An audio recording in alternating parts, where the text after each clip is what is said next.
All right, so we're going to finish up section 6.2, and we left off on this particular slide talking about the idea of being less than and greater than. And this is the same definition that we would have encountered back in Math 1 when we talked about whole numbers and integers and so forth. So if the first fraction, a over b, is less than c over d, what that means is that you could take the fraction c over d and take something away, namely a over b, and it would still be positive.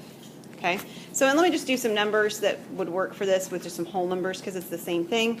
3 over 5, I'm sorry, 3 is less than 5 means that 5 minus 3 is still a positive number. And that's all that's saying.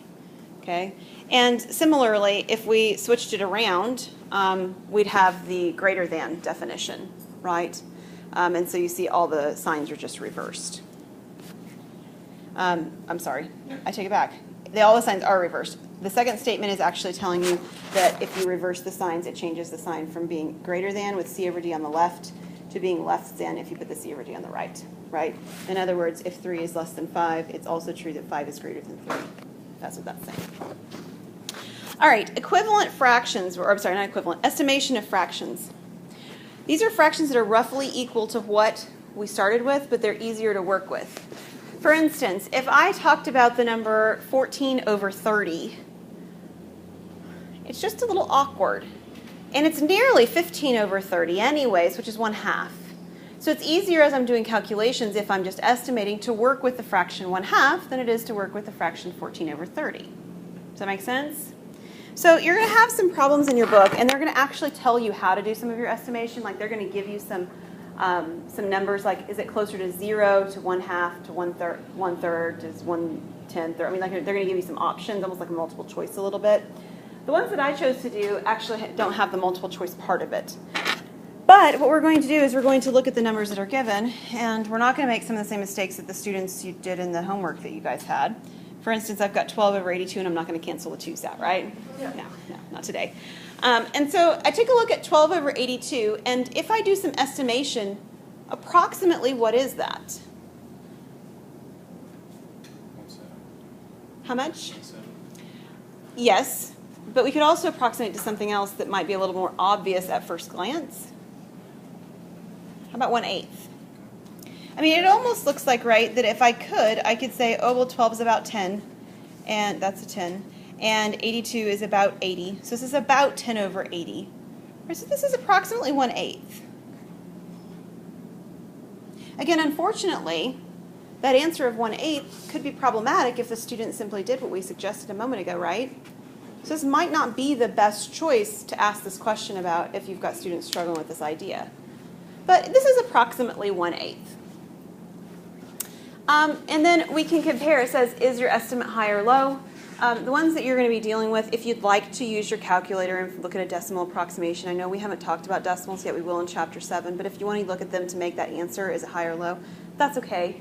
Do you know if this one is high or is low? Is it high? I think it's low. I think it's low. And again, your calculator can help you in making that determination. How about part B? If I were to simplify this, that is, in an estimated way, how could I approximate this? What is it nearly? It's nearly 1 over 500, right? I mean, basically, if we just kind of look at the 1001 and the denominator is 1000, then we could actually reduce it to 1 over 500. Is my estimation high or low? High.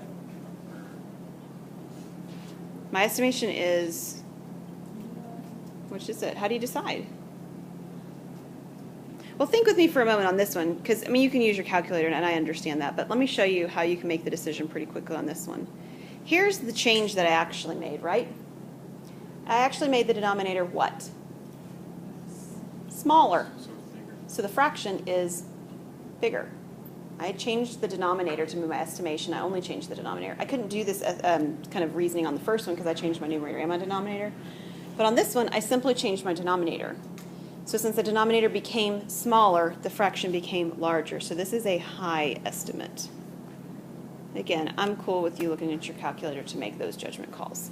The questions that you're going to have wouldn't have 1 over 500 as an option for this. So let's just say for a moment that it had the options of it. Is it closer to 0, 1/2, I'm sorry, I think they're going to do 0, 1/4, 1/2, 3/4, and 1. What's it closest to? Is it closer to 1/4? It's closest to 0. This is nearly 0. And again, you can still look at your calculator to kind of make that estimation on the ones that it's asking you kind of with that multiple choice sense. All right, we're going to do one more example. This is a story problem. It actually wants us to write a story problem. Okay, so this is a very good example of the kinds of things that I like to put on tests. Those of you who've had my tests before, can you agree? Yeah. Except I don't usually give you the numbers, but I could. I want you to write a story problem, or to think of a story problem, and we'll just do this verbally. A story problem that could use the numbers 5 and 1/4 and would require me to subtract 2 and 1/3. And as you're doing it, it needs to be something that would make sense to a kid, right? Upper elementary, lower junior high kind of age. For why in the world would I need to subtract these two numbers? What do you think?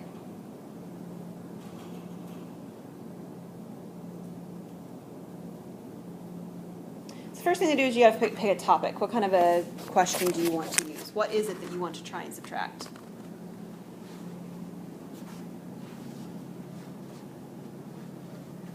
No? Fabric. We could use fabric. I mean, it's potential. I mean, you're going to lose the boys on that, right? But at least some of them. But we could do fabric. We saw one with fabric like this before.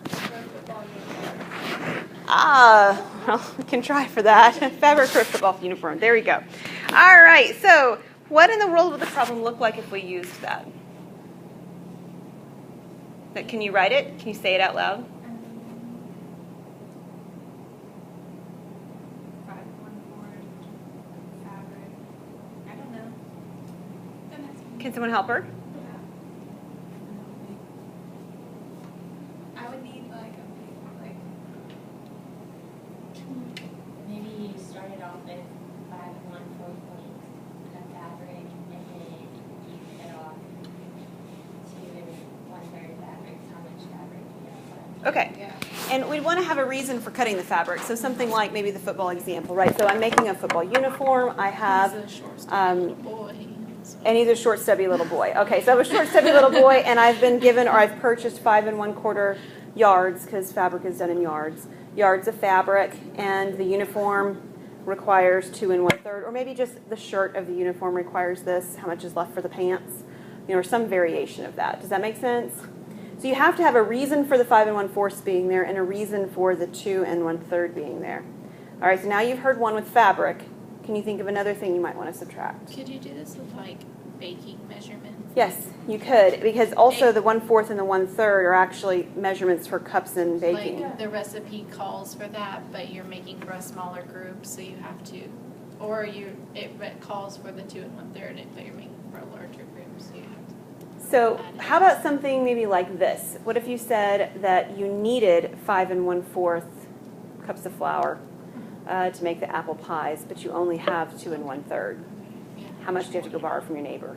Mm-hmm. Something like that. Mm-hmm. You could do that. Again, you might have just lost the boys because you're talking about cooking. But if it's food that they enjoy, Maybe. cake. We could use cake as an example. Another example that I have seen students use before is with distances on running. Like maybe you don't like these numbers for running, but if you were doing something else, you could do the same thing, right? Shannon, you're with me, right? Okay. You're supposed to run 5 and 1/4 mile, and you're on the silly treadmill, and it tells you you've run 2 and 1/3. Again, that's not a great number because the treadmill doesn't respond in fractions. But, right, 2 and 1/3, how much further do you have to go?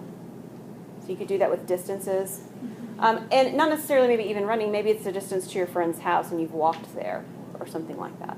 Okay, so there's lots of things you can do for story problems, but you have to come up with something that is going to appeal to the students, at least to a good number of the students. It's going to make sense as to why in the world would we want to subtract these things. Because some things don't make sense. If you said, I have 5 and 1/4 cookies, and I ate 2 and 1/3 cookies, how many cookies do I have left? I mean, really? That's weird, right? I mean, we don't start out with 5 1/4 of a cookie, and we don't eat 2 and 1/3. I mean, those would be awkward for that context. So you just can't use anything, but you have to think of something that would work. Any questions on that idea? Okay.